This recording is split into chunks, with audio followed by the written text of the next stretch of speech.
My topic today is a little curious. It's called Thank Goodness for FDR's Tax Cut. That's a little bit more than curious because FDR never actually had a tax cut. So this is going to take some explaining to do, but eventually I'll get around to it. And actually, I do have a couple of journal articles that if you're really interested more in the topic, from the Journal of Libertarian Studies, which really go into this issue that I'll be dealing with here today in much greater depth. Now, one of the reasons we're all here, of course, is that the constant harp from state, county, local, and federal officials for more taxes. They need more revenues. The federal government needs more revenues for these problems and more revenues for Social Security, more revenues to fight this war, that war, and the next war.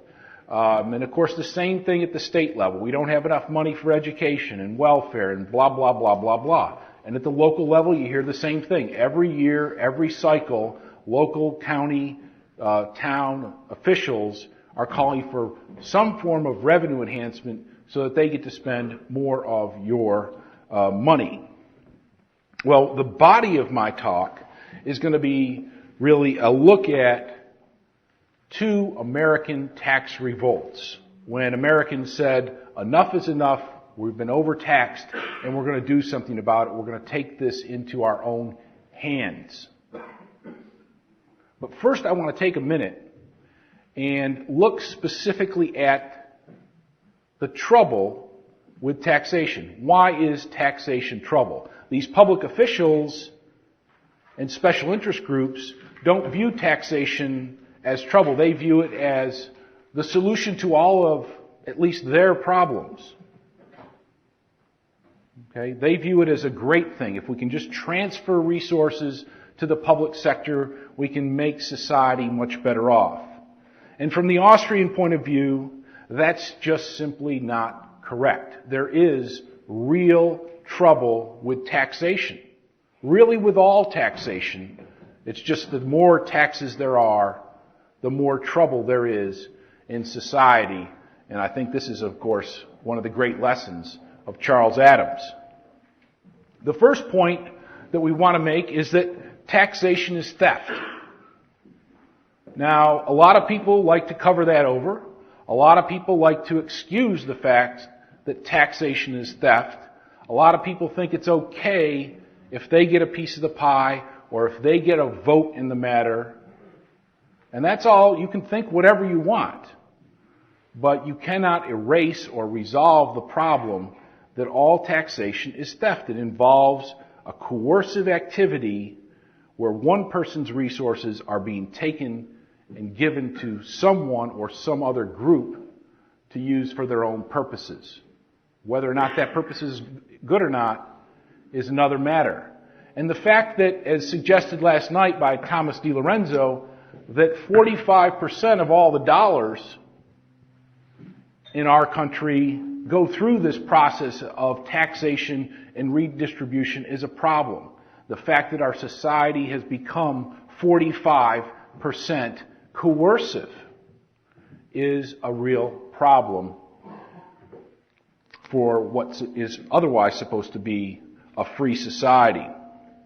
I was in a government bureaucracy this week, and I overheard the bureaucrats who were supposed to be helping me, but were really more interested in what they were doing on their personal lives. And one of them said that something to the effect that the IRS is going to help you out. And that really caught my attention. And it must have been some boondoggle for state employees, I'm sure.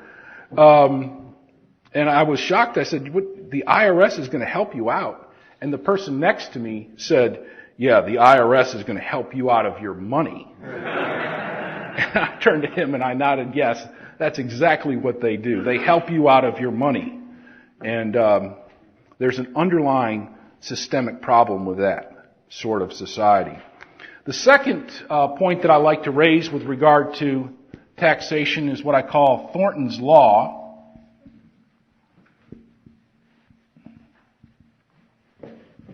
And this is an economic law which says that taxation discourages the production of everything that they are placed on. So if you tax labor, you get less work. If you tax savings, you get less wealth creation. If you tax investment, you get less capital investment, and so on. So that the more taxes we have, the less real goods and services, the less food, clothing, shelter, transportation, medical care we have. Okay? And I was describing this in my Principles of Economics class, and I said that this is a law of economics. And the first thing they wanted to know is, what's it called? Because in my Principles of Economics class, I talk about economics as the law of economics, the law of supply, the law of demand, Say's law, and so on. And I also have a lot of test questions. On anything that's a law, they have to know what it's called, how it works, why it always works, and so on. And so they immediately raised their hand and said, well, what's this law called? And so I said, at that point, I said, it's called Thornton's law. And I have homesteaded this and have not been challenged for over 5 years, so it's permanently mine. And I think it's important. It's going to become famous one of these days. But it is important. I mean, if you realize the fact that it's not just taking one of your dollars and giving it to the government. No, there's an incentive effect there so that it's not just a transfer, but there's fewer resources in society. It's like if the government needs a car, the government takes 2 cars, cuts them in half, puts them one together, and throws the other half away.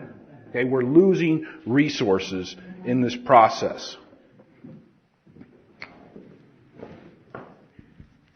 Waste and distortion.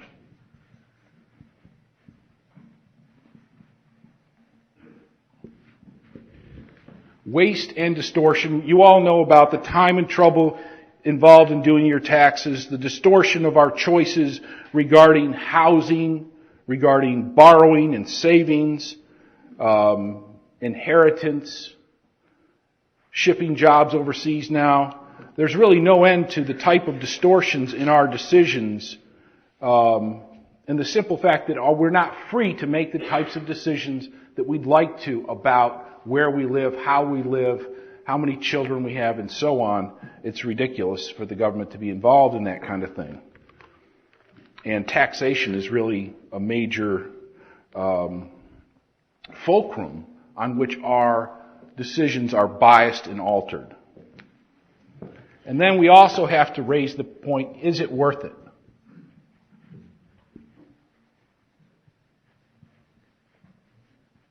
What is it that the government does that's so essential? What is it, some people consider government indispensable, but what exactly is it that it does so well or would not be done by the private sector in the absence of government? Public education was considered indispensable, and now it's completely falling apart. Education and literacy in the United States is both falling as a result of widespread public education. National defense, the United States, spends gazillions of dollars, and the simple fact is that this country really doesn't face any real military invasion type threat that requires $500 billion of expenditures. Regulations, we're just exposed, and this really comes about every week. I'm just going with the thing of the week. With the FDA, we find out that they've been protecting drug companies who are they're giving the good housekeeping seal of approval on drugs where the cost and dangers and risks are greater than the benefits. And the FDA has basically been keeping that from us and covering it up. And now we're told by experts and even the president that Social Security is in serious danger of bankrupting the country. So something that was supposed to provide for our Social Security now, most experts agree, we face a bankrupting of our nation out about 20 years. So the conclusion here that we basically come to is that taxes make us poorer over time. Okay? And all that this clamor for more taxes and new taxes is really a clamor for more poverty and more problems, and that's the way it should be viewed.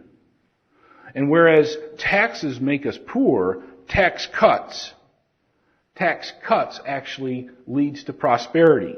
Tax cuts, or eliminating types of taxes, leads to higher standards of living.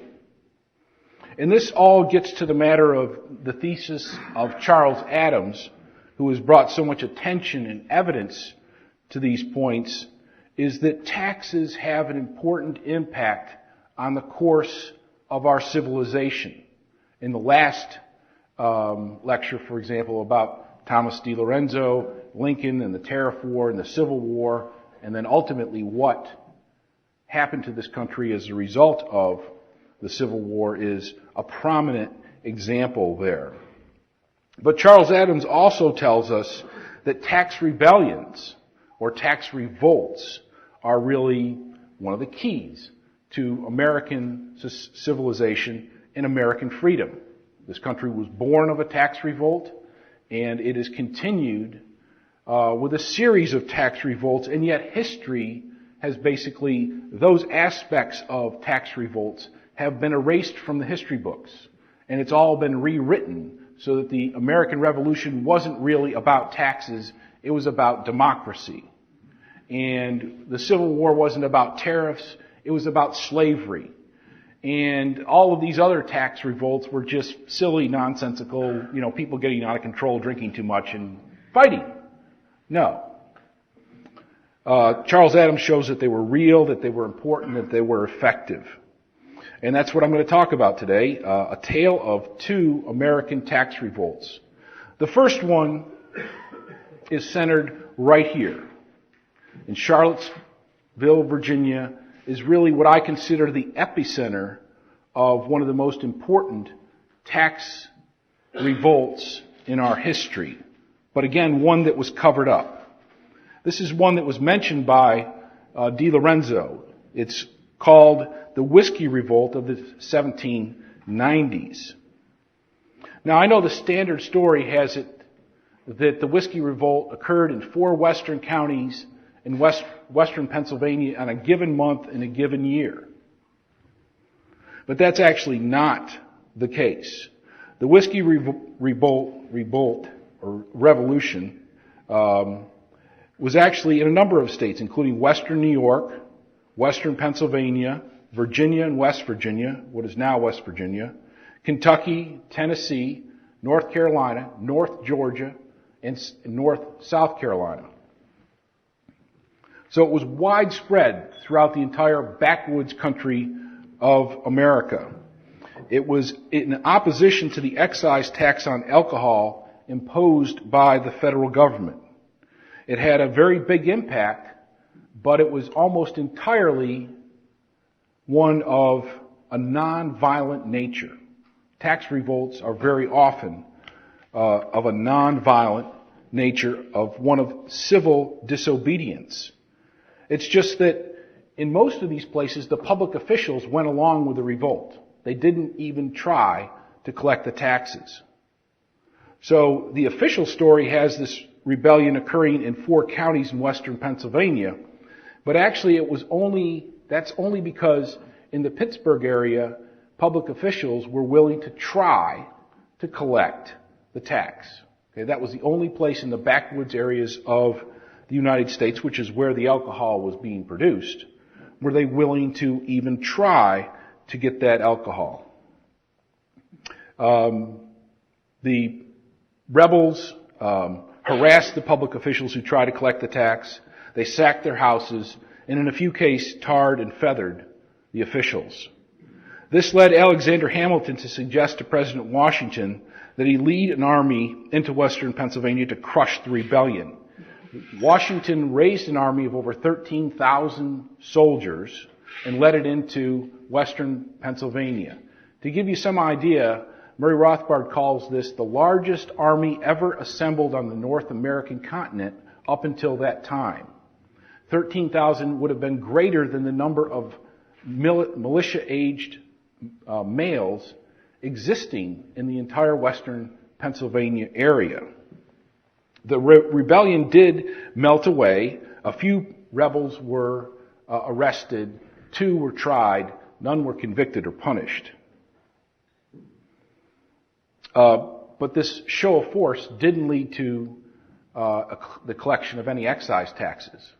So this big show of force didn't actually crush the revolt. It set it down while the soldiers were there, but as soon as the soldiers were gone, people were up and producing alcohol and not paying the tax. The whole thing turned out to be quite a scam. It turned out very well for President Washington, who was the largest landowner in the Western Territories. As before the American Revolution, he was a Western surveyor, and he would periodically go out and claim huge areas of land for himself. One story has it that at one point he waved his hand at the edge of the Ohio River and claimed all of the area west of the Ohio River for his own personal property. That didn't work, but he did have a lot of land, and the soldiers had a lot of money out there. I mean, after all, they were spending almost all of the federal treasury to get this army out there to feed and provision and pay these soldiers. And he ended up selling a lot of land to these guys who liked the area. So, as a matter of fact, one of his biographers says, the coincidence was certainly a propitious one for his finances. And Washington himself said that this event, having happened at the time it did, was indeed fortunate. Okay, so while the army was a failure, the rebellion had another big impact. It turned Americans against government in huge numbers. And this again brings us back to Charlottesville. Not only was it the geographic epicenter of this revolt, but it was in a sense the political outcome as well. Because the anti-federalist Americans, the backcountry Republicans of America, turned out against the Federalist Party that imposed this tax. And so in the election of 1800, the Democratic Republican Party crushed the Federalist Party out of existence, basically. And that all hinged on the fact of these excise taxes and the Whiskey Revolt. It's considered a tight election. Jefferson was number 1 in the voting. Aaron Burr was number 2. And it took 21 votes in Congress to actually decide who was going to be president and who was going to be vice president. So the history books, sort of picture this as a close election, but it was actually quite decisive because Jefferson and Burr were in the same party. Okay, so the Federalists didn't even come in second place. They were all down in third and fourth place in this election. So Jefferson destroyed the Federalist Party. And when he got into office, he wiped out the excise tax on alcohol. In fact, he wiped out almost all internal taxes, all excise taxes. He wiped out most of the debt. He wiped out most of government, cut back military spending, and the people loved it. And the economy benefited greatly as a result. The biggest problem, of course, was that the impact of the tax revolt has been lost in our history books.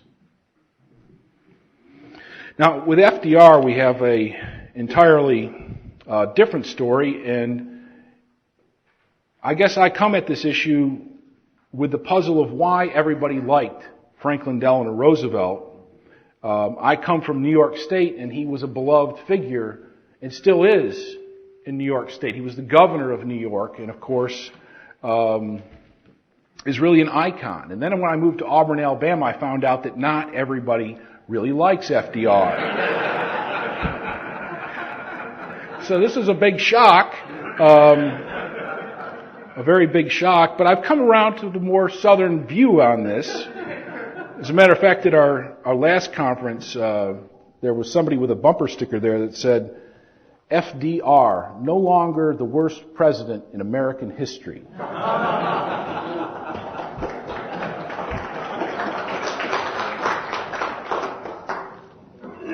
too bad they weren't for sale. And everything that FDR is known for, World War II, the New Deal, and the Great Depression, everybody points to that's why he's so great, but those three things are really bad things. We didn't get out of World War II until after he died. The New Deal is all bad from an economic point of view. And, everybody says he got us out of the Great Depression, but, we were in the Great Depression for his entire presidency. And we didn't really get out of the Great Depression until after he died. So I have a hard time believing that those were the reasons, for his fame with the American people. So, but what I have found is some interesting information. David Beto published a book in 1989, published by the North Carolina University Press, called Taxpayers in Revolt, Tax Resistance During the Great Depression, in which he showed that America was basically up in arms after the stock market crash of 1929 till 1933. Taxpayer resistance groups got started all over the country.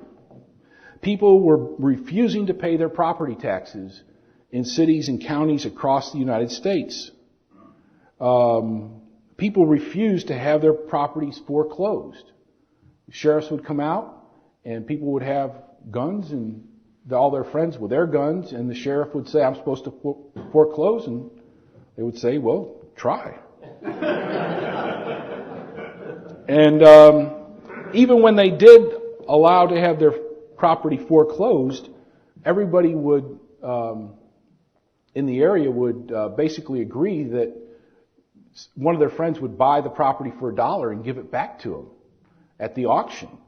So that even if they did foreclose, they would ultimately get the property back for $1 and all their tax bills would be absolved. So people were in cahoots against the government and against taxes.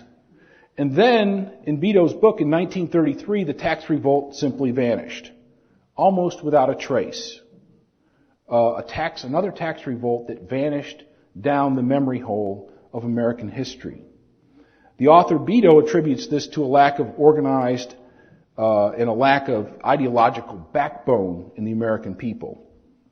This, of course, is a true problem of all tax revolts, the lack of organization and the lack of an ideological backbone. But I don't think that explains why everybody would lose their backbone all at the same time in 1933. So the way I try to explain this is looking at the public finance of the age. Local government grew extremely fast during the 1920s, financed almost exclusively with the property tax. The Great Depression hit and taxes on the American population doubled as a percentage of their income. Okay, their income was falling, taxes were continuing to rise, and so you can imagine taxes at the local, state, and federal level doubling over a 4-year period. So there's good reason for a tax revolt. Tax delinquency on property taxes increased from 10% to 30%. There was increases in bankruptcy by the American people. And so there's good reason for these tax protest groups to form spontaneously around the country in the hundreds of groups, containing very often thousands and thousands of members, urban and rural, but no national leader. Okay, here, in comes prohibition. In comes the issue of prohibition and FDR's ultimately what I call his tax cut. The income tax allowed Congress to abandon the alcohol tax via prohibition. In other words, as the income tax came in during the 19-teens and started generating revenue, by 1920, Congress had enough revenue so that they could abandon alcohol taxes, which made up a substantial portion of federal, state, and local revenues. The income tax revenue continued to soar. It covered the foreign war, the alcohol war, and big government. But when the Great Depression hit in 1929, 1930, the income from the revenue from the income tax fell by 60%. FDR, in the campaign of 1932, was forced to convert from a dry, or somebody who supported prohibition, to becoming a wet. And he did this apparently in a hotel room in Chicago, was forced by his advisors. And at that point he got the nomination for the Democratic nomination for president, and he won, and he supported repeal of prohibition. Notice that prohibition of alcohol also wipes out all local and state revenues from alcohol. And it's hard to imagine, but a huge portion of our government was actually financed by alcohol. Local government, for example, received excise taxes and sales tax revenues for both local and county.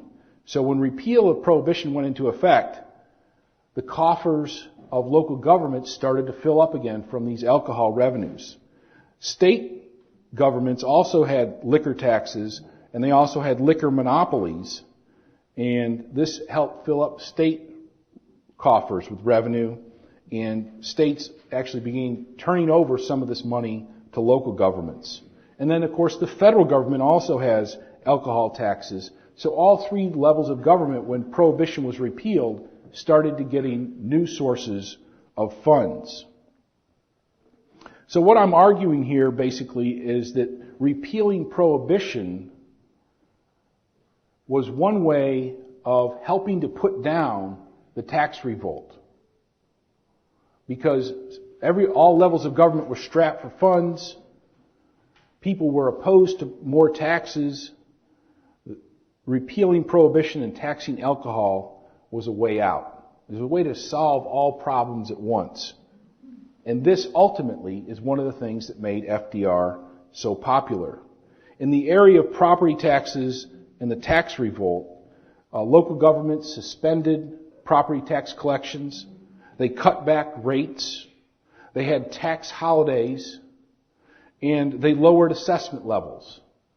So in all these areas where there were tax revolters, in 1932 and 1933, they got tax relief. For alcohol consumers, it was a big boon as well. The price of alcohol was as much as 400% higher during Prohibition as before. So by repealing Prohibition and putting alcohol taxes in place, they helped out both the alcohol consumer and local, state, and federal government at the same time. That fall in price, for example, generated what would in effect be a tax cut equal to 2.5% of gross domestic product. Okay, alcohol is that important in the overall picture of the economy back then as well as today, that if you reduce the price that greatly by 100% in effect, by 50% in effect, you give the economy a 2.5% tax cut. Today that would be the equivalent of about $275 billion or about $4,000 per household. So it's a significant tax cut in that sense. And the third aspect of the victory was that there were many property tax limitations put into place around the country. In other words, states would adopt constitutional amendments which would restrict the ability of state and local governments to increase property taxes or to put upper limits on what those property taxes could be. And actually, revenues from property taxes fell in a number of states. So we see, that this was an important tax event, a tax revolt, except in this case, instead of bringing Thomas Jefferson to the presidency, it brought Franklin Delano Roosevelt to the presidency. And there were other drawbacks. States adopted sales taxes and income taxes in order to avoid the property tax. Local governments became dependent upon the federal and state governments for their grants and aid. The cities were strapped for cash, so the state and federal governments started giving them money to make up for some of these programs, and city governments or local governments have become dependent upon the upper levels of government. And Glenn Fisher, one of the big experts in this area, said that the overall government as a result has become more centralized and powerful as a result. And of course, the worst of all side effects of this tax revolt were FDR's popularity. I attribute a lot of FDR's popularity to the fact that he solved this tax revolt for government and he ended prohibition of alcohol. Comparing and contrasting these two tax revolts, one of the things we find is that tax revolts have gone down the historical memory hole. They're not in the textbooks, and if they are in the textbooks, they're not described as tax revolts. And what we need to do is show that tax revolts are very important in American history. This loss of historical background is a loss of real historical patriotism. Patriotism that is essentially nonviolent. Most of these tax revolts were nonviolent. And one of the things that we definitely find in looking at tax revolts is that the big problem is that they are not ideologically and intellectually rigorous. They are driven from the fact that a lot of people involved find taxes too high, they find them unfair, and they want to do something about it. And what really needs to happen is that they need to have a better ideological and intellectual foundation. And what I conclude from looking at these tax revolts in American history, especially FDR's so-called tax cut, is that the future of American society depends on the success of tax revolts, and that they really do need to be more intellectually and ideologically rigorous. Thank you very much.